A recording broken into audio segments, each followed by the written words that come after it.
আসসালামু আলাইকুম রহমতুল্লাহ।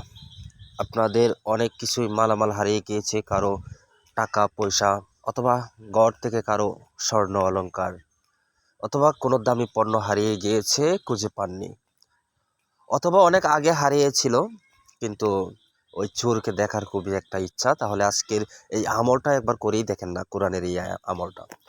আপনি যদি পরিপূর্ণ বিশ্বাসের সহিত যদি কোরআনের এই আয়াতের আমলটা আপনি করতে পারেন, তাহলে ইনশাআল্লাহ আপনি ওই চোরের সন্ধান পাবেন।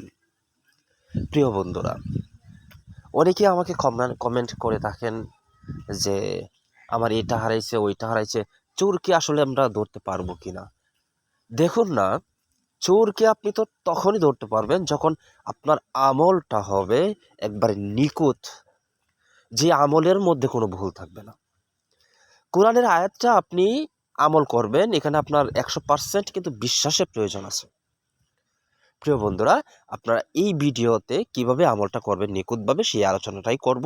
কিভাবে করবেন সেটা আলোচনাটা করব, সেই জন্য আপনাকে ভিডিওটা সম্পূর্ণভাবে দেখতে হবে, স্কিপ করা যাবে না। আসলে এসব ভিডিও কিন্তু স্কিপ করা যায় না, ঠিক আছে?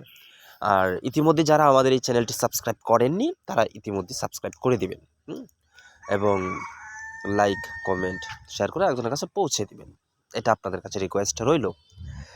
প্রিয় বন্ধুগণ, আপনাদের যাদের ঘর থেকে সোনাদানা হারিয়েছে বা টাকা পয়সা হারিয়েছে, তারা প্রথমে যে কাজটা করবেন সেটা হচ্ছে আপনারা মহাগ্রন্থ আল কোরআনের আয়াতের যখন আমলটা করবেন, একটা কথা মনে রাখবেন, পরিপূর্ণ বিশ্বাস আপনাকে কিন্তু রাখতে হবে।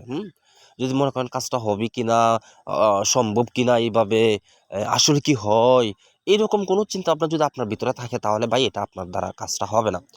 এই কাজটা করতে হলে আপনাকে ফার্স্ট অফ অল আপনাকে পবিত্রতা অর্জন করতে হবে।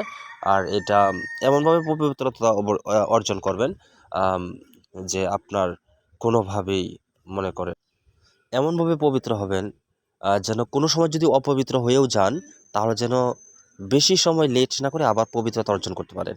আর 5 ওয়াক্ত নামাজ কিন্তু আপনাকে অবশ্যই পড়তে হবে।